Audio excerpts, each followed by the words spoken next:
Congo, ekolo na biso tobongisa yango. Congo, ekolo monene. Vous êtes bien sur Congo Liberty. Nous recevons aujourd'hui Monsieur Benjamin Mutsila, délégué général de la Fédération des Congolais de la diaspora. La FCD s'est fait connaître en particulier avec l'affaire des biens mal acquis et surtout celle des disparus du beach. On va en reparler. Monsieur Mutsila, bonjour. Bonjour. Alors, est-ce que vous pouvez rapidement nous parler de la FCD, de ses différents partenariats, de son organigramme, de son historique tout simplement? Voilà, c'est très long parce que bon, il faut savoir que la FCD est née en 2000, donc officiellement au mois de juin 2000, mais elle est issue d'un colloque qui s'était tenu à l'Assemblée nationale en novembre 1999. Et suite à ça, donc les 60 associations qui avaient participé à ce colloque, on avait décidé de créer une structure qui se serait mise à côté des populations congolaises pour essayer de les aider dans ce qu'elles subissaient, ces populations bien évidemment, puisqu'on doit se rappeler qu'à partir de 1997, s'est déclenché au Congo une guerre contre les civils et que les populations avaient été livrées à elles-mêmes. Donc c'est à partir de ce moment-là qu'on a créé cette structure qui était une fédération, qui est toujours une fédération, donc qui regroupait au départ 60 associations. On s'est retrouvé après à 20 associations et aujourd'hui à une quinzaine d'associations qui restent actives dans les actions que peut aujourd'hui mener la FCD. Alors, qu'est-ce qu'elle a fait depuis? Effectivement, comme l'a rappelé M. Mingwa, donc il y a eu deux grosses affaires aujourd'hui. Donc, la première, c'était l'affaire des disparus du beach, donc, qui est appelée l'affaire des 10 disparus du beach. La plainte avait été posée en décembre 2001 avec, au départ, 3 associations. Donc, la FTIH, la LDH et l'OCDH, et s'y étaient adjoints pour la forme, mais aussi pour le fond, avec ses avocats, Survie. Et nous, la FCD, au départ, on servait, je dirais, de supplétif, puisqu'on amenait, nous, la matière qui permettait donc de déclencher cette plainte-là, mais aussi de pouvoir, je dirais, permettre le suivi de la plainte jusqu'à ce qu'on se constitue partie civile. En 2010, quand l'affaire a été ramenée au pôle des affaires des disparitions forcées à Paris. Mais aussi l'affaire des biens mal acquis, bien évidemment, comme on vient de le dire. Et sur celle-là, c'est une affaire qui, en principe, aurait dû être la première, puisque dès la création, ou même avant la création de la fédération, en tant que militants de survie, quelques Congolais qu'on était, une dizaine, une vingtaine, on travaillait déjà avec Survie dans une structure qui s'appelait BPEM, c'est bien public d'intérêt mondial. Donc, dans cette structure-là, on essayait de faire une sorte de récapitulatif, une sorte de catalogue des biens que nos dirigeants, les dirigeants des pays du tiers-monde, essayaient d'extorquer dès ce qu'on appelait les bénéfices issus des matières premières de nos différentes contrées qu'ils venaient investir sur la place de Paris. Et cette plainte a pu partir parce qu'il y avait eu la Convention de Mérida dans les années fin 90, donc qui nous avait permis de pouvoir donc la finaliser. Et en 2001, donc avec 3 associations, c'est-à-dire Sherpa, qui était issue du BPEM, Survie, qui avait donc été à l'origine de la formation de cette structure-là, et nous, FCD, qui avons travaillé pendant longtemps avec Sherpa, mais aussi avec Survie. Nous avons donc déposé plainte au pôle financier de Paris, ce qui avait déclenché bien évidemment une enquête qui avait permis de dénombrer les fameux 112 comptes bancaires qui appartiennent à la famille Sassou Nguesso, puisque les comptes sont au nom de madame, et les fameux 28 propriétés qui appartiennent non pas à monsieur, mais à ses enfants ou à ses ayants droit ou à des sociétés immobilières. Alors, Monsieur Mutsila, sur Congo Liberty, on va revenir principalement sur l'affaire des 10 disparus du beach. Mais dites-nous, moi je vois plusieurs brochures avec des membres de la société civile comme Survie, comme d'autres Africains. Est-ce que vous avez des partenariats, par exemple, avec des associations sœurs?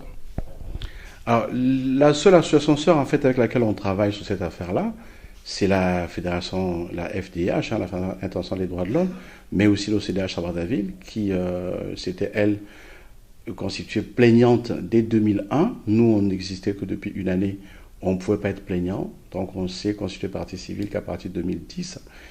Et d'autres associations qui sont partenaires, il y a Survie qui est toujours resté avec nous, toujours resté à nos côtés, mais aussi la Ligue des droits de l'homme, donc qui, elle, s'occupe de la France, qui est aussi restée partenaire avec nous, et qui avait permis justement, quand on a déclenché la plainte en 2001, donc en décembre 2001, d'accueillir des rescapés en juillet-août 2001, qu'on avait réussi donc à, étant sur place, avec cela, donc on avait réussi à déclencher cette fameuse plainte des disparus du beach. Alors, Monsieur Moutila sur Congo Liberty, Congo Liberty est suivi non seulement par des Congolais, mais par des non-Congolais. Est-ce que vous pouvez rapidement nous rappeler cette tragédie des disparus du beach? Comment cette histoire-là commence? Alors, cette affaire commence tout simplement au moment de la guerre de 97, puisqu'il faut dire que cette guerre avait été déclenchée par M. Sassou, qui revenait au pouvoir par la force. C'est en fait un coup d'État qui ne disait pas son nom, et qui a commencé donc au mois de juin 97 et qui a perduré après octobre 97, quand il s'est installé au pouvoir, qu'il avait mis à l'extérieur du pays le régime qui était en place, qui avait été élu démocratiquement, donc il a fait partir par la force, et donc lui il s'est installé avec des armées étrangères, notamment l'armée angolaise, une partie de l'armée tchadienne, des supplétifs des corps expéditionnaires de Mobutu, donc on appelait la garde présidentielle de Mobutu, ainsi que les fameux Interamwe, donc les Rwandais qui fuyaient l'avancée des armées qui s'installeront à Kigali. Donc tous ces gens-là arrivent au Congo et font donc je dirais la guerre aux populations civiles, mais aussi au régime installé démocratiquement. Et donc c'est à l'issue de ça que les populations congolaises sont retrouvées chassées du Congo, se sont retrouvées à l'extérieur, donc notamment dans les pays voisins. Et dans l'affaire des disparus du but, donc c'est toutes les personnes qui avaient fui le Congo et qui se sont retrouvées à Kinshasa, donc par le Bas-Zaïre, qui revenaient par le beach à la suite d'un accord tripartite. Et cet accord tripartite, il faut se rappeler que M. Sassou, au mois de mai 1999, va faire une déclaration publique où il dira que tous les Congolais, tous les compatriotes qui sont partis à l'extérieur peuvent revenir au Congo. Personnellement, disait-il, j'assurerai leur sécurité. Et malheureusement, à partir du mois de mai, quand les Congolais, faisant confiance à M. Sassou, sont revenus au Congo, ils sont retrouvés à partir du mois de mai jusqu'au mois de juillet 1999, massacrés au port donc fluvial de Brazzaville qu'on appelle le beach. Donc voilà comment cette affaire, si vous voulez, se met en place. Et à l'issue de ça, donc à Brazzaville, il y avait donc des rescapés qui vont porter plainte, ou des parents des disparus qui vont porter plainte, dès 1999. Cette plainte ne sera pas recevable, notamment l'association des parents des victimes du colonel Twanga, qui à Brazzaville s'agitait, a fait également un grand battage pour que cette affaire soit, je dirais, la plainte soit recevable par le parquet congolais. Elle n'avait jamais été recevable. Donc nous, avec les rescapés qui viennent de Brazzaville, notamment 2 blessés, malheureusement, on ne cite jamais assez le nom de ces 2 blessés-là. Il y avait un qui s'appelle Matembele Gislain, un deuxième qui s'appelle Tieno Lino, qui avait été gravement blessés, qui ont été, quand on les a reçus au mois de juillet-août 2001 ici en France, qui ont été, je dirais, mais complètement retapés par le Val-de-Grâce, donc par l'armée française, donc des médecins militaires spécialisés qui les ont complètement retapés. Et c'est à partir donc de ces 2 rescapés-là qu'on va donc poser la plainte au mois de décembre. Et aussi, bien évidemment, parce qu'on a su par la suite que M. Dabira habitait en France. Il a fallu que, comme nous avaient demandé nos partenaires, qu'on cherche l'adresse de M. Dabira. Et moi, habitant pas très loin de ce domicile-là, donc je suis allé fouiller dans la ville voisine, qui est la mienne, donc qui s'appelle Villeparisis. Et c'est là qu'on a retrouvé le domicile de M. Dabira. Et c'est comme ça que la plainte avait été déposée au tribunal de Meaux. Alors, on va y revenir assez longuement, je l'espère. Il y a dans l'opinion, au sujet de ces disparus du beach, des gens qui disent que la sélection s'était faite sur une base ethnique. Est-ce que c'est vrai ou vous allez me permettre, puisqu'on parle quand même d'une situation très tragique, ou est-ce que c'est une simple vue de l'esprit de ceux qui le disent? Est-ce que on a sélectionné des gens parce qu'ils appartenaient à une région spécifique? Alors, quand on regarde la liste des noms, autant sur les listes qui ont été faites à Brazzaville, quand eux ont fait un procès en 2005, et la liste des noms aussi, à ce moment-là, donc toujours 2005, qu'on reçoit de l'ONU, mais aussi les listes qu'on avait nous avant ces deux, donc dès 2001, tous ces noms ont une consonance Congo.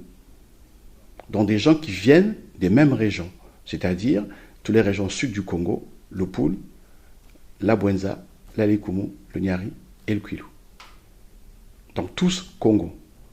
Et il faut savoir aussi que quand Brazzaville fait son procès en 2005, la plainte est posée pour génocide, crime de guerre, assassinat, crime contre l'humanité, arrestation, détention et séquestration arbitraire. Ça, c'est ce qui se passe à Brazzaville. Donc, il montre bien qu'effectivement, tous ceux qui ont été massacrés, tous ceux qui ont disparu pendant ces événements-là, appartenaient tous, je dirais, au même groupe ethnique Congo. Monsieur Muchila, sur Congo Liberty, nous évoquons aujourd'hui un événement tragique pour le Congo et même pour l'Afrique. Alors, Monsieur Muchila, on peut se renseigner sur la procédure des disparus du beach. Comme vous l'avez dit, la première plainte est tombée, si je ne me trompe pas, vous me corrigerez, en 2001. Et en 2002, il y a eu l'ouverture d'une procédure, en tout cas d'une information judiciaire. On est aujourd'hui en 2016. La procédure a commencé en 2002. Elle court toujours en 2016. Est-ce que vous n'êtes pas instrumentalisé par la justice française qui finalement fait courir tout le monde? Je crois que là, il faut se rappeler ce que c'est la procédure pénale. Même les assassins, ou on dira plutôt les présumés assassins, ont aussi droit à une part, pour ne pas dire à leur part de vérité. Donc ils sont en droit aussi de venir contester une procédure qui se met en place. C'est ce qui permet donc à cette procédure de suivre son cours depuis. Mais il faut savoir que cette procédure-là a suivi toutes les péripéties possibles et imaginables. Il y a eu beaucoup de contestations des faits de disparition par le pouvoir en place entre 2001 et 2005. Et finalement, en 2005, eux font un procès. Et quand ils font le procès, il faut rappeler qu'ils font ce procès-là sur conseil du régime Chirac de l'époque. Parce qu'ils savaient très bien qu'il y avait eu des disparitions. Puisque l'ONU a aussi été dans l'accord tripartite, donc partenaire de personnes qui devaient rentrer à Brazzaville, mais qui ont disparu. Donc, on dira que nous ne sommes pas instrumentalisés. Pourquoi? Parce que tout simplement, une procédure pénale peut être très longue, comme elle peut être très courte, et dans toute procédure pénale, la partie adverse a tout à fait le droit de contester, de chercher à ralentir la procédure, et c'est tout simplement ce qui se passe. Il faut savoir, dans cette procédure-là, nous sommes passés par la case cour d'appel, chambre d'instruction, cour de cassation, rechambre d'instruction, et notamment, je prends le cas de Dabira, il a quand même introduit près de 3 requêtes en annulation. Mais ces 3 requêtes ont à chaque fois été balayées. Et la dernière qui a été introduite, c'est celle qui a été introduite là il y a quelques semaines, qui est la 4e requête. Et dans cette requête en annulation, il y en a même une qui avait été introduite par Ndengue, qui avait été arrêtée en 2004 et qui avait été libérée de nuit. Il faut rappeler que c'était une justice qui s'est passée à 4 h du matin. Donc, ce n'est pas la justice qui instrumentalise cette affaire-là, mais c'est plutôt les politiques français qui ont essayé de freiner des cas de fer. Et pour l'opinion, je dirais, publique, il faut se rappeler qu'en France, le parquet étant celui qui reçoit les plaintes, ils ont réussi à circonscrire les disparitions des guerres contre les civils au Congo uniquement à l'affaire du Beach, alors qu'on a eu des disparitions dans plusieurs endroits au Congo. Et dans le cadre d'une procédure, une autre procédure dans laquelle nous sommes partie civile en Belgique, celle-là, cette procédure belge par exemple, elle balaie pratiquement toutes les disparitions, pas seulement du port fluvial de Brazzaville, mais aussi les routes qui vont vers le sud du Congo, et aussi dans Brazzaville même, toutes les populations qui essaient de passer de l'autre côté dans les quartiers nord, qui avaient également disparu aussi. Cette procédure concerne ces parties-là aussi. Alors, donc, comme vous le dites, ça prend du temps, mais on sait bien qu'il y a un volet politique dans cette procédure-là. Certains disent que les politiques français instrumentalisent cette procédure judiciaire pour tenir en laisse M. Sassou Nguesso. Dans ce cas, est-ce que vous n'êtes pas un faire-valoir dans cette procédure-là, même si on reste dans quelque chose de tragique? Est-ce que vous n'êtes pas les dindons de la farce? Parce que quand même 15 ans de procédure en France, d'autant plus qu'on a des preuves de ces massacres-là, c'est quand même beaucoup. Si je prends les disparitions ou les massacres qu'il y a eu pendant la Deuxième Guerre mondiale, nous sommes en 1945, à la fin de la guerre. L'épilogue de certains épisodes n'ont eu lieu que 50 ans, voire 70 ans plus tard. Dans 15 ans, c'est quoi? C'est rien du tout. Il faut tout simplement dire que la justice a un calendrier, la justice a une vitesse qui n'est pas celle des hommes, la justice a un temps, je dirais, de fonctionnement qui n'est pas le temps des hommes. C'est vrai qu'il faut de la patience, c'est vrai que les gens peuvent être aujourd'hui fatigués par cette procédure qui perdure, mais malheureusement, souvent, c'est le cas de beaucoup d'affaires qui peuvent durer quelques décennies, mais qui arrivent finalement à épilogue plus tard. Alors, on est quand même dans une procédure avec des mandats d'arrêt international. On a vu avec le président Chirac, ami de Sassou, en tout cas ils avaient des intérêts communs, la procédure a même été annulée par la Cour d'appel de Paris, je crois, et c'est pour ça qu'il y a eu un recours en cassation. Est-ce que sous le pouvoir de M. François Hollande, on connaît les mêmes blocages? Pourquoi je vous pose la question? Il y a, comme je l'ai dit, des mandats d'arrêt internationaux et on voit M. Pierre Oba, on voit M. Ndengue, on voit M. Dabira, excusez-moi du terme, venir en France pour ne pas dire se pavaner en France. M. Pierre Oba était encore là il y a 2 ou 3 semaines. Alors, il y a un mandat d'arrêt international, c'est contre Dabira. Et qu'on sache, Dabira ne vient plus en France depuis quelques années. Puisque toutes les procédures qu'il y a eu, notamment quand il a introduit des requêtes en annulation, ce n'est pas lui qui venait au tribunal, puisque nous, on était toujours à ce moment-là au tribunal, c'est son avocat qui était là, lui-même ne venait pas. La seule fois où il est venu en France, c'est la dernière où il avait été arrêté à l'entrée et à la sortie, c'est quand la procédure, notamment qui concernait les affaires Dabira, dont dans toute la procédure disparue du Beach, il y avait le volet Dabira, qui était dans un état suspensif. Donc son mandat d'arrêt était suspensif, était donc en état de suspension. Donc il est rentré, ils ont vérifié si le mandat était exécutoire, il ne l'était pas, il est rentré. Et au moment de repartir, ils ont revérifié si le mandat était exécutoire, il est reparti. Et depuis là, il n'est pas revenu en France, puisque s'il revient aujourd'hui dans la mesure où la Cour de cassation avait donné ordre, c'est pas le terme exact, mais avait instruit la chambre d'instruction de continuer la procédure avec tous les mandats qui pouvaient exister. Il n'y en a qu'un, c'est contre M. Dabira. Dabira ne vient plus en France. Dans le cas de M. Pierre Oba, qui est aujourd'hui encore ministre de la République, lui, il avait été mis en situation de témoin assisté. Donc il y a peu de mandat d'arrêt contre lui. Et à chaque fois qu'il vient en France, il est effectivement interrogé. À chaque fois qu'il passe en France, il est effectivement convoqué par le tribunal, par le juge, qui l'instruit, qui l'interroge, et il repart puisqu'il est témoin assisté, et que dans son état à lui, il peut venir, repartir, mais il doit également se présenter à la justice à chaque convocation, c'est ce qu'il fait. Mais tous les autres officiers qui sont dans la procédure ne viennent pas en France.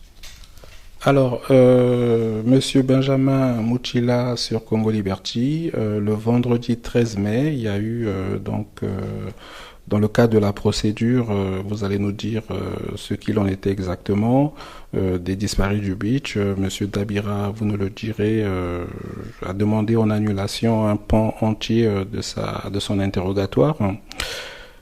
Beaucoup de Congolais se sont rendus au tribunal de Paris. Est-ce que finalement ces Congolais-là qui sont venus vous rassurent? Est-ce que vous voyez aujourd'hui une solidarité avec les familles des victimes, avec les disparus du beach? Comment se fait-il que des Congolais sont arrivés en masse lors d'une séance qui était à huis clos? Parce que tout simplement, il y a une mauvaise information qui avait été mise dans les réseaux sociaux congolais et dans les sites congolais, que j'avais, moi, de ma petite personne, essayé de corriger. Ce n'était pas une audience publique, comme cela avait été dit, mais c'était encore une requête en annulation introduite. Et une requête en annulation se passe entre le tribunal et les deux parties concernées, donc les avocats. Il n'y a pas de public. Bon, les Congolais soient venus, c'est une très bonne chose, ça montre bien que la peur a changé de camp. Il faut se rappeler que dès 2001, quand la procédure commençait, quand on allait au tribunal, on se retrouvait entre nous, membres de la FCD, quelques rares militants congolais qui venaient nous assister, et les avocats. Donc si je prends le public, on devait se retrouver même pas une dizaine, alors que la dernière fois, on était effectivement très nombreux. Est-ce que c'est pour vous, excusez-moi, M. Mouchila, une façon de mettre la pression à la justice française? Je crois qu'à la justice, il ne faut jamais faire une pression, il ne faut jamais mettre la pression. Il faut laisser la justice dérouler le plus simplement du monde parce qu'elle sait ce qu'elle fait. Quand elle est dans une procédure, elle sait qu'elle doit aller jusqu'au bout d'une procédure et ce serait contre-productif que de faire pression sur les magistrats. Je crois que les magistrats n'aiment pas qu'on fasse pression sur eux. Rappelez-vous les petits pois de M. Sarkozy. Est-ce que ça lui a coûté après? Donc je crois qu'il ne faut surtout pas essayer de faire ça. Alors, M. Mouchila, sur Congo Liberty, vous avez parlé d'une procédure en Belgique que les Congolais connaissent très peu. Moi, je le découvre avec vous. J'aimerais que vous en parliez un tout petit peu plus, s'il vous plaît. Alors, la procédure belge, elle avait été introduite par des Congolais qui étaient sur la place de Paris. C'était des associations dont je n'ai plus mémoire des noms, puisque ces associations, depuis, ont disparu, comme beaucoup d'associations congolaises. Et quand on est allé finalement dans cette procédure en Belgique, on avait été convoqué par les commissaires enquêteurs, et parce qu'ils ne retrouvaient plus les associations qui avaient porté plainte. Donc les commissaires enquêteurs se sont tournés vers la FDH Paris en demandant, voilà, vous êtes de la FDH sur Paris, donc qui, je dirais, a autour d'elle beaucoup d'associations du monde. Est-ce que vous pouvez retrouver des personnes qui avaient porté plainte sur la place de Bruxelles dans les disparitions des guerres contre les civils au Congo? Et c'est comme ça que la FDH nous a demandé si on était prêt, en plus des disparus du beach de Brazzaville sur Paris, à aller endosser comme partie civile la procédure belge. Et c'est comme ça qu'on est passé sur la procédure belge, mais qui, elle, concerne toutes les disparitions du Congo. Puis quand je suis arrivé, moi, dans le bureau du commissaire enquêteur de la police royale belge, ils avaient sur leur table un livre qui est le livre que M. Dader a écrit, qui s'appelle Brazzaville à feu et à sang. Et dans ce livre, on retrouve tous les organigrammes des guerres contre les civils, depuis le Kwilu jusqu'à Owando.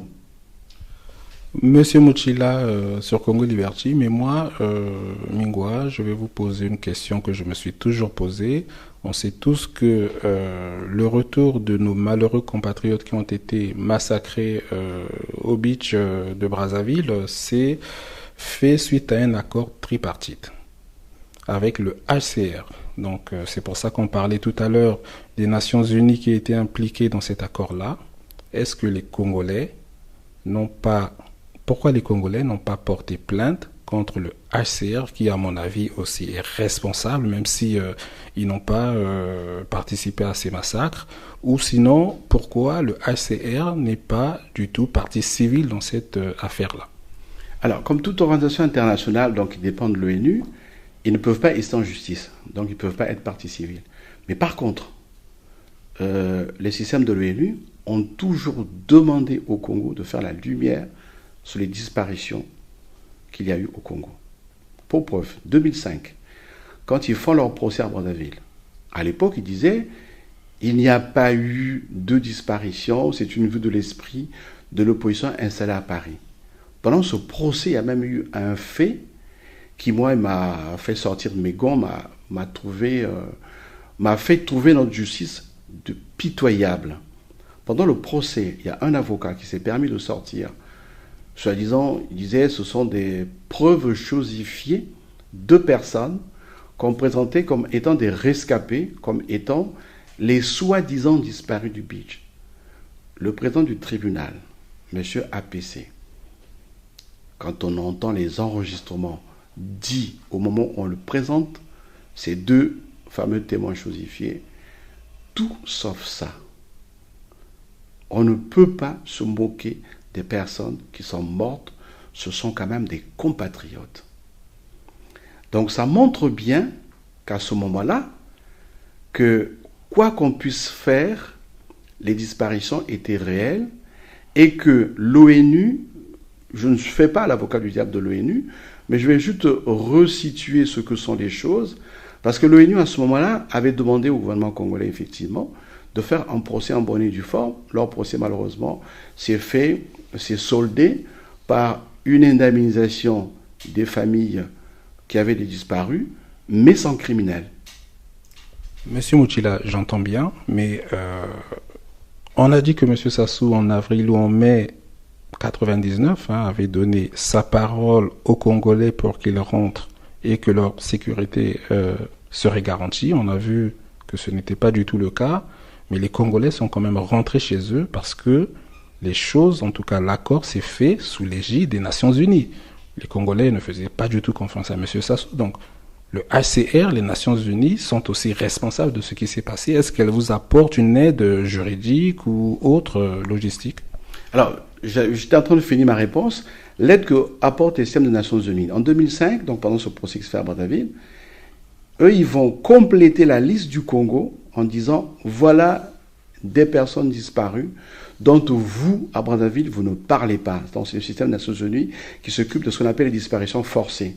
Donc, demandez au gouvernement congolais d'inclure dans leur procédure à Brazzaville ces listes-là. Cette liste, nous la recevons ici à Paris pendant une conférence de presse qu'on fait donc à la maison de la radio. Et donc, la liste arrive et c'est moi qui la lis devant les journalistes qui se trouvaient sur la place. Donc, vous voyez bien qu'à ce moment-là, déjà, les systèmes des Nations Unies sont à nos côtés. Et en 2011, ils rappellent au gouvernement congolais que le procès tel qu'il s'est fait à Brazzaville était un procès qui était inique, qui ne s'était pas fait dans les termes normaux d'un procès et qu'il fallait le refaire. En 2011, les systèmes des Nations Unies le rappellent. Donc, ce qui montre bien que les Nations Unies, les systèmes des Nations Unies ne sont pas à côté du gouvernement congolais, mais se trouvent plutôt à côté des populations congolaises. Monsieur Moutila, sur Congo Liberty, on parle des Nations Unies. Selon la voix de l'Amérique, le secrétaire général des Nations Unies, Ban Ki-moon, aurait appelé M. Denis Sassou Nguesso le mercredi 18, il y a 2 jours, puisqu'on est aujourd'hui vendredi 20, pour lui parler des massacres qui se font actuellement dans le pôle. Ça veut dire que les Nations Unies sont aujourd'hui au courant que des bombardements, des massacres de civils se font dans le pôle. Qu'est-ce que vous avez à dire à ce propos? On ne vous a pas beaucoup entendu sur ça, même sur la place de Paris, il y a eu différentes manifestations. Est-ce que la FCD, qui est dans les premières lignes de ce combat-là, donc des différentes procédures, a quelque chose à dire à ce sujet? Alors, tout simplement, quand il y a bombardement, il y a obligatoirement effectivement mort d'homme. Mais quand il y a mort d'homme, il faut amener des preuves, soit des disparitions ou des morts. Or, nous savons que le pôle aujourd'hui est sous blackout. On n'y peut pas y entrer. Nous avons des correspondants effectivement au Congo, comme dans le cas de l'OCDH par exemple, ou d'autres amis qui sont sur place. Et nous attendons des preuves de tous ces massacres qu'il y a eu pour qu'on puisse effectivement soit rester en justice ou alors engager d'autres procédures qui nous permettra de pouvoir, je dirais, populariser ce qui s'est fait.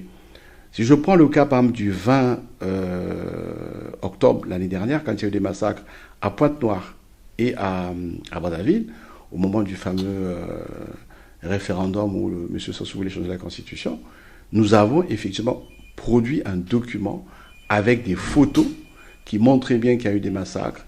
Nous avons, avec un collectif auquel nous appartenons, qui s'appelle Collectif Élection, nous avons également introduit au niveau des places diplomatiques, mais aussi pour information à la CPI, des documents prouvant qu'il y a eu des massacres, effectivement. Parce que les photos, nous avons des photos. Nous avions reçu des photos des amis qui étaient sur place, qui ont pu nous les faire parvenir, alors que quand on est demandé à d'autres personnes, notamment à la classe politique qui était sur place, on n'avait aucun support pour pouvoir, si vous voulez, ou manifester ou produire un quelconque document. Mais dans ce cas-ci, on n'a pas encore de documents avérés pour qu'on puisse effectivement faire ce travail-là. Mais ça n'exclut pas qu'au niveau du Congo particulièrement, notre travail se fait. Mais aujourd'hui, avec le savoir-faire que nous avons, on évite d'avoir, si vous voulez, des réactions épidermiques pour éviter justement d'être contre-productif. On préfère amener toutes les preuves possibles et imaginables et faire un gros travail de lobbying. Mais ça n'exclut pas qu'actuellement, on fait ce travail de lobbying, mais comme soit un travail de lobbying, on ne va pas le créer sur la place publique, on le fait plutôt entre les portes. Alors, Monsieur Moutila sur Congo Liberty, je vais vous poser une dernière question avant qu'on ne conclue cet entretien qui a été riche. D'ailleurs, on vous invitera de nouveau pour parler donc de la suite de la procédure des disparus du beach, mais surtout du volet des biens mal acquis dont on n'a pas parlé aujourd'hui. Je vous parlais de Ban Ki-moon au sujet des bombardements dans le Pool. Mais on n'entend pas du tout M. François Hollande en parler. Est-ce que M. Ban Ki-moon aurait des informations que M. François Hollande n'a pas, en tout cas le gouvernement congolais? Est-ce que vous n'êtes pas un tout petit peu déçu par la politique française au Congo-Brazzaville? Être déçu, il faut d'abord que pour être déçu, il fallait que j'attende beaucoup de M. François Hollande. Or, rappelez-vous comment appelait-on M. François Hollande au sein du PS, on l'appelait Culbuto. Tout simplement pour vous rappeler que c'est un personnage qui, je l'appelle personnage parce que c'est quelqu'un qui ne réagit pas à chaud face aux événements, mais c'est quelqu'un qui, au sein de son parti, cherchait toujours ce qu'on appelait la synthèse. Donc face à certains événements, c'est quelqu'un qui peut douter, qui peut chercher à botter en touche, qui peut réagir assez rapidement, et donc de lui, moi, personnellement, je n'attends rien. Mais par contre, j'attends beaucoup de nos compatriotes congolais pour qu'ils apportent un maximum de preuves et qu'on ne soit pas des réactions épidermiques ou des cris d'eau frais, mais apporter les preuves les plus tangibles possibles pour qu'on puisse amener des actions les plus fortes possibles, comme on a fait par exemple pour les biens mal acquis ou comme on a fait pour les disparitions du beach. Monsieur Moutila, nous arrivons donc à la fin de notre entretien. Est-ce que vous avez un dernier mot? Alors, mon dernier mot se tournera tout simplement vers les Congolais. Moi, je pense qu'il faut non seulement garder espoir, mais avoir à l'esprit tout simplement que dans toute procédure, la justice a son propre calendrier, la justice a son temps de réaction qui n'est pas le temps des hommes. Et à cela, il faut seulement repartir dans l'histoire. Toutes les grandes affaires n'ont jamais duré 1 an, 2 ans, ou 3 ans, ou 10 ans. Elles ont toujours duré 20 ans, 30 ans, même au-delà. Rappelez-vous tout simplement les disparitions à côté de Lyon dans l'affaire avec celui qui avait été condamné quelques années plus tard, le fameux bourreau de Lyon, qu'on a appelé Klaus Barbie. Il n'a été passé à la justice que plus de 40 ans après. Les faits sont passés en 1944. Il est passé en justice dans les années 90, donc 50 ans plus tard. Donc je pense qu'il faut seulement garder espoir et savoir que ces affaires-là, ce sont les affaires qu'il faut avoir en avant et non nous, individus. Ce qui permet à ces affaires de pouvoir avancer sans difficulté, avec efficacité. Nous remercions le doyen Benjamin Moutila. Vous êtes le bienvenu sur Congo Liberty. Nous recevons aussi les internautes et les téléspectateurs de Congo Liberty. Nous vous souhaitons un bon week-end. À très bientôt.